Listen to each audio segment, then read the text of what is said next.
Let's talk about what happens to a bank account when the account holder passes away and how tools like a POD, payable upon death, and TOD, transfer on death, can help make the process smoother. When someone dies, their bank account doesn't just disappear. What happens next depends entirely on how the account was set up before they passed away.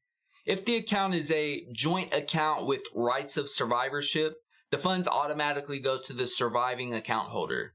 The account stays open and the survivor keeps full access. But if there's no joint owner or the account is in the one name only, it usually gets frozen until the estate goes through what's called probate, which is a lengthy legal process to distribute the deceased person's assets. And this can take months and be pretty costly.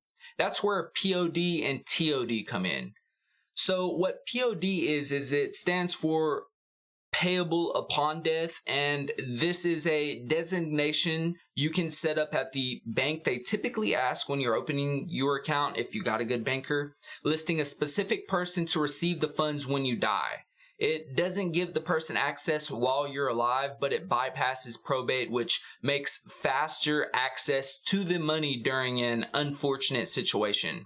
You can change or remove POD beneficiaries at any time, and this is pretty common for checking, savings, or CD types of accounts. All they typically need is the POD's name, birthday, social. Those are some of the common asks.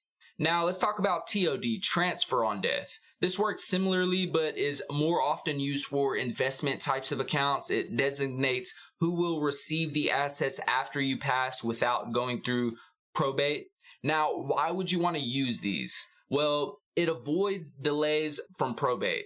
You protect your money by keeping it away from the courts and out of court, and it makes things easier for your loved ones. And it's free to set up at most banks, so it's just a responsible thing to do. So there's some things to keep in mind. POD and TOD beneficiaries have rights to your money when you're dead, not when you're alive. And these designations override your will. So make sure everything is aligned, and if you have multiple beneficiaries, be clear about how the funds should be split up and to be dispersed. Setting up a POD and TOD is one of the simplest ways to ensure that your bank account or investment accounts go where you want them to go after you're gone, with minimal stress or legal battles for your family. If you haven't done this yet, talk to your bank, talk to your financial advisor. It only takes a few minutes and it can make a huge difference in the long run.